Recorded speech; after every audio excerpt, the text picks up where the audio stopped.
செத்துப்போ. என்னது செத்து போவா? அப்ப சாகுற வரைக்கும் ஒன்னா இருப்போம்னு சொன்னாலே அதெல்லாம் பொய்யா?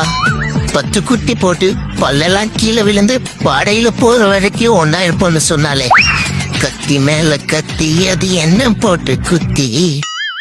உலகத்துல எல்லா புருஷனுக்கிட்டையும் பொண்டாட்டிங்க சொல்ற ஒரே ஒரு வார்த்தை என்ன தெரியுங்களா? ஏன் பொண்டாட்டி சொல்லுவா கேளுங்க. நானா இருக்கும் கூட குடும்பம் நடத்தேன், இதே வேற ஒத்தினா என்னைக்கே ஓடி போயிருப்பா. 3 சேர்ந்தா என்ன வரும்னு கேட்டாங்க. 6ன்னு சொன்னேன். சரி 6 சேர்ந்தா என்ன வரும்னு கேட்டாங்க. வெள்ளம் வரும்னு சொன்னேன். அதுக்கு போய் வெளியே நிக்க வச்சுட்டாங்க இந்த மிஸ். கடவுளே, ரொம்ப கடமை இருக்கு. 1 கோடி பணம் கொடுப்பா, மேல வந்ததும் கண்டிப்பா கொடுத்துடுறேன். பணம் ரெடியா இருக்கு, மேல வந்து வாங்கிக்கப்பா. இல்ல, எனக்கு இந்த ஒரு விஷயம் மட்டும் புரிய மாட்டேங்குது. மத்தவங்களுக்கு ஒண்ணுனா மட்டும் பல மடங்கா யோசிக்கிற நம்மளுடைய பிரைனே நமக்குன்னு ஒண்ணுனா மட்டும் பாய போட்டு படுத்து தூங்குதே. என்ன மானங்கட்ட மைண்டோ தெரியல. மாப்பிள, இனிமே குடிக்கவே கூடாதுன்னு முடிவு பண்ணிட்டேன்டா. அத பாதி இவ்வளவு நேரம் சும்மா எடுத்துட்டு கரகரக்கிற நேரம் பார்த்து இப்படி சொல்றியா மச்சான்? கையெல்லாம் நடந்துடா. இல்ல மச்சான், யார்கிட்ட சத்தியம் பண்ணிட்டேன், குடிக்க மாட்டேன்டா. அட விடுங்கடா, அவன் சொந்த காசுல குடிக்க மாட்டேன். தமிழ்ல மருத்துவமனை, இங்கிலீஷ்ல ஹாஸ்பிட்டல்.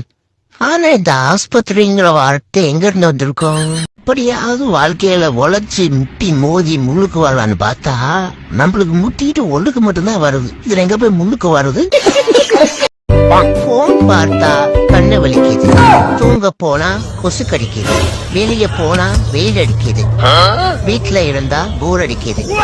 ஒரு மனுஷனுக்கு வாழ்க்கையில பிரச்சனை வரலாம், ஆனா பிரச்சனையே வாழ்க்கையே வந்தா என்னதான் பண்றது?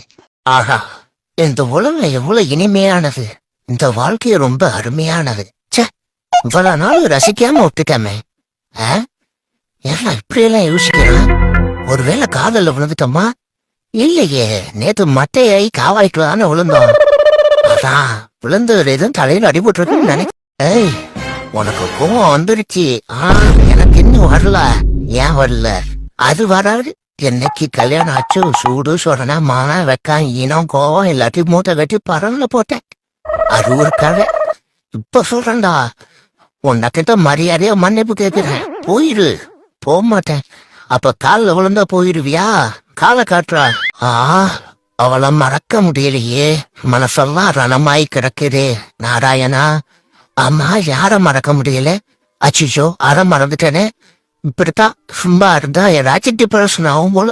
புதுசுதானே, போல. எங்க அம்மா அடிக்கடி ஒன்று சொல்லுவாங்க,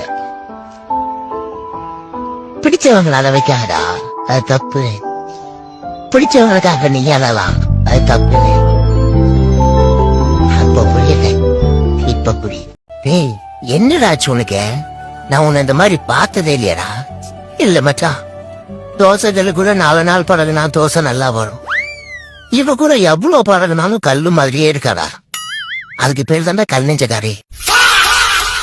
வாழ்க்கைய நம்பிக்கையோட வாழ ஒரு வழி சொல்லுன்னு பார்த்தா நீயும் கலாய்க்கிறியடா. பக்கத்து வீட்டுக்காரன் கார் வச்சிருக்கான், எதிர் வீட்டுக்காரன் பைக் வச்சிருக்கான், 3வது வீட்டுக்காரன் சொந்தமா 3 லாரி வச்சிருக்கான். இதெல்லாம் எவன் கண்ணுக்கும் தெரியாது. நான் ஒரு சின்ன வீடு வச்சிருக்கேன், அத போய் பெரிய விஷயமா பேசுறானுங்க. அச்சோ, திங்கக்கிழமை வந்துருச்சே, ஸ்கூலுக்கு வேற போகணுமே. என்னத்தலா சொல்லி லீவ் போடுறது? மழை வரும்னு எதிர்பார்த்தேன், அத்த பகவான் என்ன ஏமாத்திட்டான். வயிற்று வலிக்கேன்னு சொல்லிடுவோமா? வேணாம், திரும்ப அதே பொய்ய சொன்னா மாத்திக்குவோம். முறுக்கு தின்னத வாய வலிக்குதுன்னு சொல்லிடுவோம். ஐயோ, சோறு தண்ணி தூக்கம் எதையும் பார்க்காம ஹார்ட் ஒர்க் பண்ணலான்னு பார்த்தா செத்துருவேன்னு ஹெல்த் மிரட்டுது. சரின்னு ஒழுங்கா சாப்பிட்டு தூங்கி உடம்ப பாத்துக்கலான்னு பார்த்தா வேலையே செய்யாம தின்னுட்டு தூங்கிட்டு இருந்தா கடைசி வரைக்கும் வாழ்க்கையில பிச்சைதான் எடுக்கணும்னு லைஃப் மிரட்டுது. இது ரெண்டுத்துல எதை பண்றதுன்னே தெரியலையே. உங்களுக்கு எப்படி?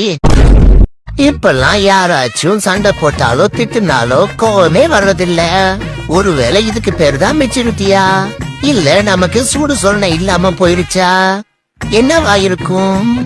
மருத்துவத்தில் மட்டும் அவர் தேர்ச்சி பெற்றவர் என மக்கள் நினைத்துக் கொண்டிருந்த நேரத்தில் தற்காப்பு கலையின் அடிப்படையான களரியிலும் பார்வையால் ஒருவரை கட்டுப்படுத்தும் நோக்கு வர்மத்திலும் அவர் மகா யோகி என்று அவர்கள் அறிந்து மனுஷன் தும்மினா உடம்பு ரெஸ்ட் இருக்கும்.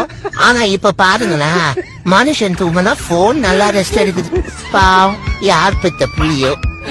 அவசர அவசரமா ஆபீஸுக்கு கிளம்பும் போதுதான் கொதிக்க டீய போட்டு கையில கொடுப்பாங்க. இதே லீவு நாள்ல ரிலாக்ஸா வீட்டுல இருக்கும்போது ஆறி போன டீய கொடுக்கறது. எம்புட்டு எகத்தான் பாத்தீங்கன்னா இந்த பொண்டாட்டிகளுக்கு. காலையில இருந்து வலது கண் துடிக்குதே, ஒருவேளை காசு வருமோ? ஐயோ, கரம் கொடுத்தா வரானே, கையில வர காசு இல்லையே. நம்ம வாழ்க்கையில நிறைய பாடம் கத்து கொடுக்குங்க. ஆனா என்ன, நான் தான் மறந்துடுறேன். அப்புறம் என்ன, பஸ்ல இருந்து திரும்ப ஆரம்பிக்கணும்.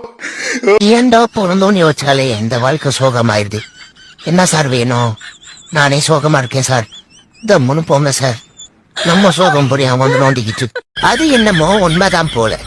தோல்விதான் வெற்றிக்கு முதல் படின்னு சொல்லுவாங்க. ஆனா எனக்கு மட்டும் எக்கச்சக்கமான படிக்கட்டு வச்சுட்டாரு போல இந்த கடவுள். அன்பே டயானா, இந்த வருடமாச்சும் கிறிஸ்துமஸுக்கு எனக்கு கேக்கு கொடுத்து நம் காதலை உறுதிப்படுத்துவாயா? இல்லை வழக்கம் போல அல்வா கொடுப்பாயா? அப்படி அல்வா கொடுத்தாலும் பரவாயில்லை, சாதா அல்வா வேண்டாம், பீமபூஷ்டி அல்வா கொடுக்குமாறு தாழ்மையுடன் கேட்டுக்கொள்கிறேன். இப்படிக்கு உன் அல்வாவை எதிர்பார்த்து காத்துச்சு அசோகரும், அன்பை எதிர்பார்த்து காத்திருக்கும் திருமுக சேகர். ஃபர்ஸ்டே வேற வருது. லவ் பண்ணலான்னு ரொம்ப ஆசையாவும் இருக்குது. ஆனா நம்ம பொண்டாட்டிக்கு நம்மள ஓட ஓட செருப்பாலே அடிச்சு கொண்டுருவலே. என்ன பண்ணலாம்? புரிய மாட்டேங்குது.